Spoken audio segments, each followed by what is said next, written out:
Okay, good day everyone. I am Russell J. Ardizona and my topic for today is all about the temperament. And temperament has a subtopics, and these are the emotion as it affects the learner. The second one is the theories of emotion. The third one is the importance of emotion. The fourth one is the methods of eradicating undesirable emotional behavior. And the last one is the means of indirect adjustment to frustration. So let's start our topic.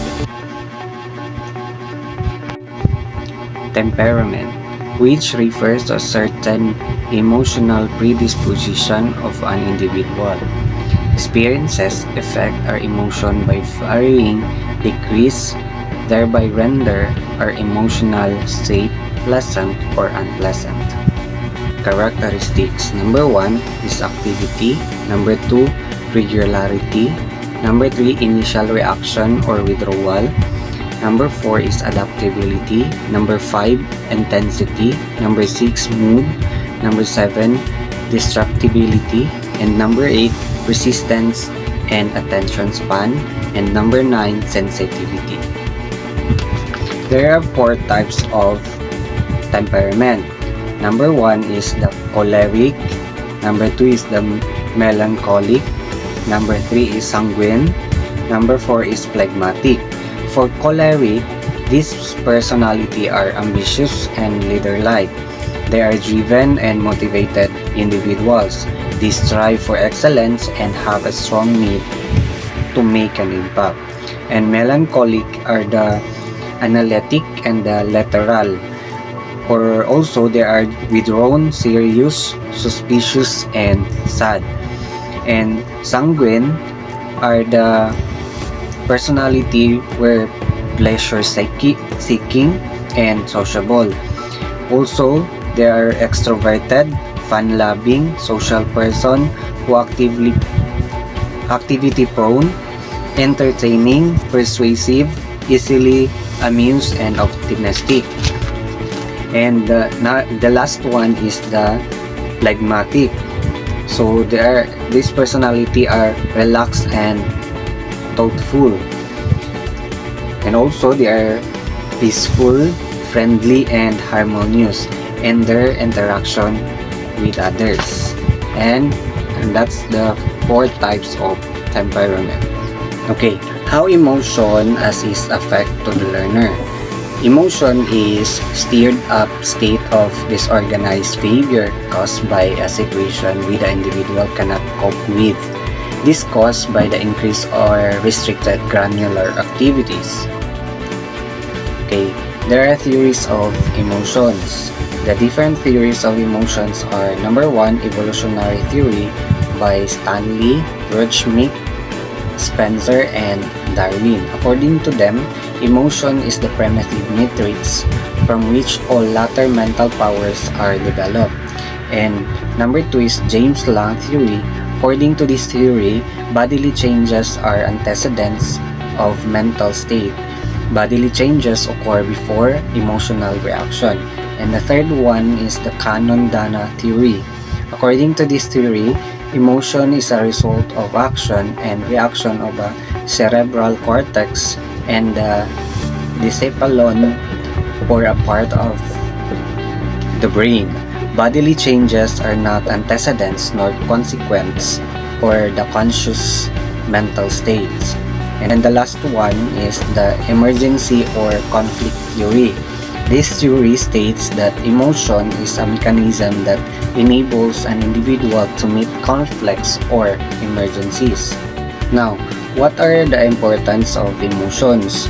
Emotion is important because of this. Number 1, emotion shape us the personality of a person. Number 2, emotion either makes us strong to do action or prevent us from doing any action during emergencies. Number 3, emotions enable us to cope with conflicts and emergencies. Number 4, emotions dominates our lives. Okay, how we can eradicate undesirable emotional behavior. Number 1, disuse. Avoid that which causes the undesirable behavior. If one is afraid of the dark, do not give him a chance to be in the dark. Eventually, the fear disappears. The second one is the frequent application of the stimulus. If a child is afraid of the dark, being him often to the dark, eventually the fear disappears.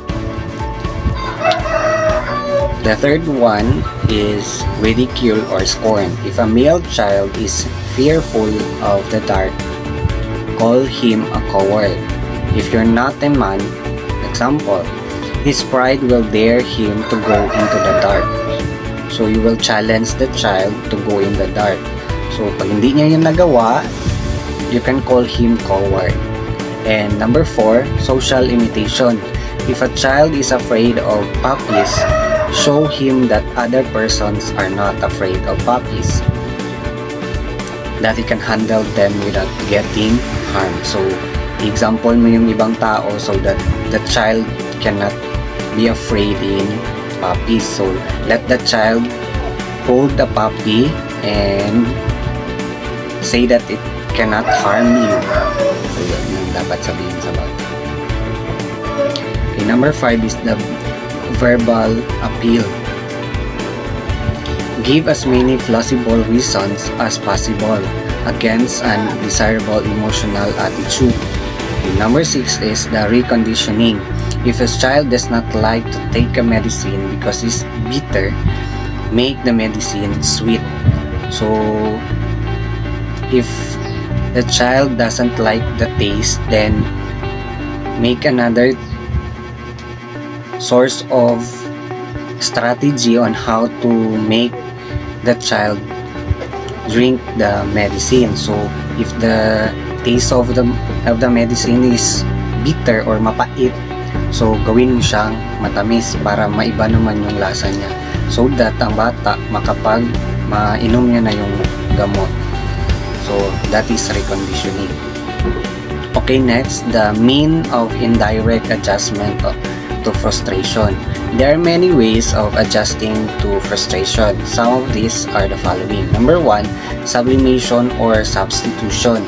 Sublimation is an indirect but socially acceptable expressions of an emotion or drive.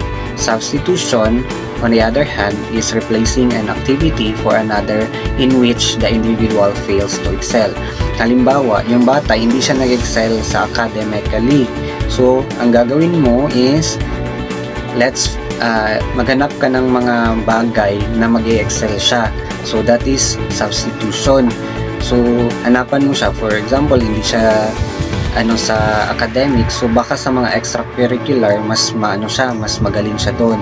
So hanapan mo siya doon ng isang activity which is mag-excel siya para ma-motivate mo yung bata na mag-aral or gawin yung gusto niya. That is sublimation or substitution. Next is the compensation and overcompensation. Compensation is usually acceptable means of adjustment to make up for this deficiency or inferiority, physical or otherwise. It is almost the same, if not exactly the same, as substitution. Overcompensation is an extreme form of compensation, less rational or often antisocial. Number 3, fantasy or introversion. An act of imagining success and satisfaction that are not attained. And this consists of two types, the conquering hero type and the suffering hero or a martyr type. For conquering hero type, one who imagines himself to be a victorious hero. Then the next one is the suffering hero or martyr type, the one who believes that the world is sympathetic or to his cause. And the fourth one is the rationalization, an act of giving social acceptable reasons for one's frustrations. And there are 3 methods involved in this way of adjusting to frustration. Number 1 is the sour grapes mechanism. One finds fault in a motive which he fails to attain.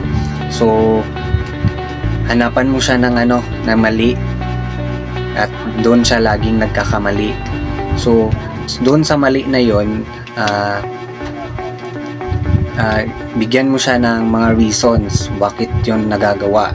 So para ma-attain yun siya, yun ang mga failures na yun, bigyan mo siya ng lesson or bigyan mo siya ng idea bakit yun siya mali.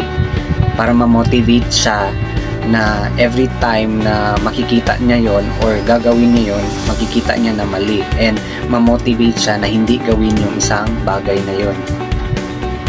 And the second one is the sweet lemon mechanism.